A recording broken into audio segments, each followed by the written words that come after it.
The Red Bull Driver Academy has a pretty ruthless reputation. I've talked about it myself on multiple occasions, with talented drivers falling by the wayside over the last decade in Formula 1. But at the same time, some of the most talented Formula 1 drivers have come through the Red Bull team's Young Driver Academy. But is the Red Bull Junior team the best thing to happen to Formula 1? Let's have a look. My name's Andy, and this is Behind the Drive. The biggest teams in Formula 1 are constantly on the lookout for future talent. Alpine, Mercedes, Ferrari, Red Bull, McLaren, Sauber and Williams all have some form of junior driver program, but they have varying degrees of success in terms of actually bringing in new talent to the sport. The key issue is the fact that there are more drivers coming through than there are seats in the sport, and so even if a driver does well in a feeder series, they often don't break their way into the pinnacle of motorsport. This is, of course, apart from the drivers who get into the Red Bull Academy, whose prospects are slightly different. This video will look at the positive sides of the Red Bull Academy, comparing it to others in Formula 1, and it will also look at the negative side of the Academy, and whether the junior team is the best thing to happen to Formula 1. And as always, make sure to hit the like and subscribe button if you enjoy the video. The positive sides of the Red Bull Academy. The Red Bull Driver Academy is undoubtedly the best Formula 1 talent pool in terms of bringing new talent to the sport. They have brought 15 drivers into Formula 1 through their two teams on the grid since the junior team was set up in 2001. This includes 8 drivers who have driven for Red Bull at some point during their career and 7 drivers who have driven for Toro Rosso or AlphaTauri. To bring 15 drivers through into the sport over 20 years is far beyond that of any other junior team. Let's compare this to some other academies. The Mercedes junior team have brought 3 drivers into Formula 1 since 2016. The Ferrari Driver Academy has graduated 4 drivers into Formula 1 since 2011. And the Renault or Alpine Driver Academy has had no graduates into Formula 1 since it was renamed back to the Renault Driver Academy in 2016. The key difference between the Red Bull Academy and the others I've mentioned here is their number of seats on the grid. This shows a clear positive of the Red Bull Academy, and that is that they always find a way to promote the drivers that perform well enough in the feeder series and always give them an opportunity in that second team. Their last 3 graduates into that team, Pierre Gasly, Alex Albon and Yuki Tsunoda, all achieved a top 3 finish in Formula 2 before they were then promoted into the Italian setup. It means that the Red Bull Academy can also have more young drivers, which gives them a better opportunity of getting close to a Formula 1 seat, and offers funding for a large number of talented juniors, which can only be a good thing. The next point in this section is to look at the standard of drivers to have come through the Red Bull Academy. And if there's one thing for sure, it's that the drivers to come through those teams have included some of the best on the F1 grid today. 6 of the drivers on the 2021 grid graduated through the Toro Rosso or AlphaTauri team. This represents almost a third of the drivers overall. Last year, that figure was even higher at 7 of the 20 permanent F1 drivers that had come through the Red Bull Junior team. What this shows is the fact that there are many drivers, but they are also quality, with 3 of the 6 drivers having left the Red Bull teams altogether and still remaining in the sport. These are Sebastian Vettel at Aston Martin, Daniel Ricciardo at McLaren, and Carlos Sainz at Ferrari. Interestingly, 2 of these drivers have gone to the other teams with junior academies in the sport, which is a testament to the quality of drivers coming through the Red Bull program. Not only this, but the Red Bull Academy drivers have achieved a combined 76 race wins from 4 different drivers at the time of recording, and of course 1 world champion in Sebastian Vettel, with a second in Max Verstappen currently the favourite to win the title in 2021. So there's no doubt that these drivers are some of the most talented in the sport. In fact, at the Monaco Grand Prix, 5 of the top 6 finishers had either come through the Red Bull Academy or currently race for that team.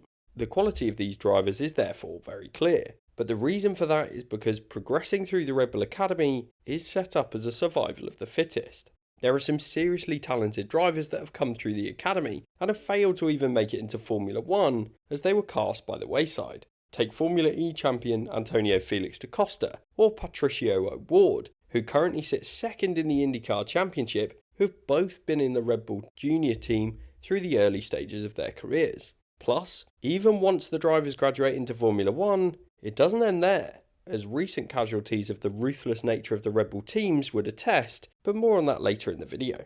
So Red Bull are funding the development of a huge number of drivers and also producing some of the best talent that gets into Formula One. But why does the Red Bull Academy have such a poor reputation? The negative side of the Red Bull Academy. The key negative point that people discuss when it comes to the Red Bull Academy is the fact that the drivers aren't nurtured and looked after, and are instead left to fend for themselves until they are either successful or are no longer supported by the Academy. But this isn't the only reason that the Red Bull Academy has been criticised in recent years. The majority of drivers in the junior team fail to make it or succeed in Formula One. The fact that there are 2 seats on the F1 grid that are usually reserved for drivers that have worked their way up through the ranks might well be a good thing, but to ensure that the team can fill those seats with drivers that have earned the right to be there and have enough points to be eligible for a super licence, there needs to be a huge number of drivers in the talent pool. There are currently 6 racers driving for the junior team, of which 3 are racing in Formula 2 and 3 are racing in Formula 3. They also have 4 drivers which are supported by Red Bull but not officially part of the junior team, and they have a single driver who's been announced as joining them in 2022. So overall, that's around 11 junior drivers that are a part of the squad, and yes, they are spread amongst the feeder categories, but the chances are the vast majority won't be able to succeed and make it into Formula One. I'm not necessarily saying that this is a bad thing at all. It could be seen as a requirement because they need to fill those 2 AlphaTauri seats. But it is tough, as the majority of these drivers are really young, and the ruthless nature of the programme will inevitably put pressure on these young people to perform from a very early stage in their careers. To compare this to the Mercedes junior team, they have fewer drivers on the books, and of the 5 drivers in feeder categories, 3 of them are yet to even make the step into single-seaters, and are instead racing in karting championships. They haven't got any drivers in Formula 2 and have only 1 challenger who's racing in Formula 3. Now this is mostly because the team don't have a so-called B team and instead need to find a way to put their junior drivers into their engine customer teams, so the seats aren't guaranteed. But it feels like Mercedes tend to be more selective with regard to their young drivers and only take on those that believe will have success in the future. It also means that they can spend more time in supporting these drivers, and it certainly feels like the drivers are nurtured more than they are in the Red Bull Academy. Now that last section is clearly speculative, but based on some of the comments of former Red Bull drivers and even the head of the Academy, Helmut Marko, it sounds like the Red Bull juniors are often left to their own devices.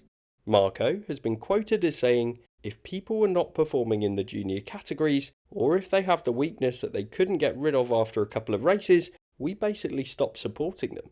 So whilst they might give the drivers a physical performance program and financial support to drive in the Formula categories, there is clearly a lack of actual support to help the young drivers find their way when things aren't going right.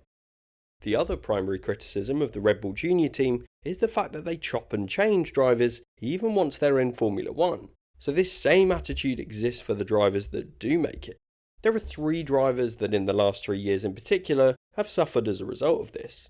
These are Alex Albon, Pierre Gasly and Daniel Kvyat.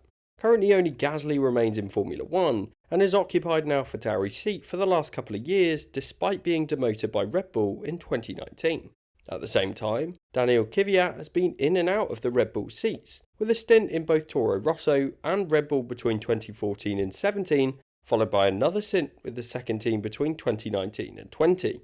This shows a flaw of the academy, as since Ricciardo left the team in 2018, they've struggled to find a suitable long-term replacement for him from within the Red Bull team. All 3 of these drivers have been given an opportunity at some point, but have all been unsuccessful, which has resulted in the team having to look outside the programme and taking on Sergio Perez. Is this a sign that the academy has failed to do its job properly, given they couldn't occupy the seat with a suitable driver? And to add to this, during 2020, the AlphaTauri seats were both owned by drivers that had been in Red Bull before, so the proving ground had become the reject pile. It certainly seemed like there was a flaw in the junior team, or at least a gap in the academy. Is the Red Bull Driver Academy the best thing to happen to Formula One? So I've looked at the evidence both for and against the Red Bull Driver Academy. We've seen that the Red Bull Academy is the best at bringing new drivers into the sport, and that they've created a system that's led to huge amounts of success over the last 10 years. But, alongside that, the academy is ruthless in nature, with talented drivers that have failed to make it to the sport, and others that did make it to the sport, but never really got the opportunity to reach their full potential. For me though, the Red Bull Driver Academy has been fantastic for Formula 1, and I think the key reason for this is the comparison of this academy to the others in the sport. There are some driver academies that are inherently redundant right now. For example, the Alpine Young Driver Academy, which has some fantastically talented drivers such as the current Formula 2 Championship leader at the time of recording, Guan Yu Zhou, and the rookie, who's in second place in that championship, Oscar Piastri. These two drivers have huge potential, particularly the 20-year-old Piastri, who's in his first season of Formula 2, having won the Formula 3 title in 2020. But their opportunities are limited at best. So if they were to end up winning the F2 title in 2021, they would be unlikely to take the step into Formula 1, simply because there aren't enough seats for them. Alpine is the only team on the grid with Renault engines, and that's unlikely to change anytime soon. So for the Alpine Driver Academy to actually be successful and graduate a new driver onto the Formula 1 grid, the team will either need to loan a driver out, or take a risk and put them into the Alpine team as a rookie. This means that both Zhou and Piastri are likely to be cast aside, even if they were to win the Formula 2 Championship. And given you can't compete in the feeder category after winning that title, they will probably be left looking elsewhere for a racing seat. If these two drivers were to be Red Bull Junior drivers, then it's very likely that they'd be guaranteed a path to the top tier of motorsport. And whilst it isn't feasible for all junior drivers to be part of the Red Bull feeder program, they would at least have some confidence that if they perform whilst driving for the Austrian brand, they would be duly rewarded with a seat on the Formula 1 grid. So the Red Bull driver program is a model that others should admire, but they do have that advantage of having a second team, and historically at least, it's been a proving ground for their junior drivers. But surely that's something that should stand in its favour. The fact that Red Bull have even invested in a second F1 team to bring their drivers to Formula 1 is more commitment than any other team have done in recent times. Although, with Ferrari and Mercedes, at least they do have engine customer teams which are proving useful for placing their junior drivers. But this model from Red Bull has been second to none in my view, and this has been demonstrated by the fact that almost a third of the F1 grid have come through the academy. And given 3 of these F1 drivers are currently racing for non-Red Bull owned teams, it's shown that Red Bull have even had times where talented drivers have been surplus to their requirements.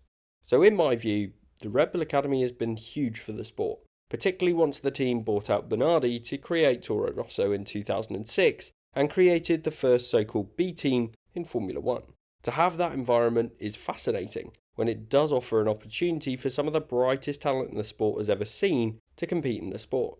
For me, the benefits outweigh the costs, but what do you think? Let me know your thoughts in the comments, and if you enjoyed the video and watched this far, then be sure to leave it a like and hit the subscribe button for more videos like this one in the future.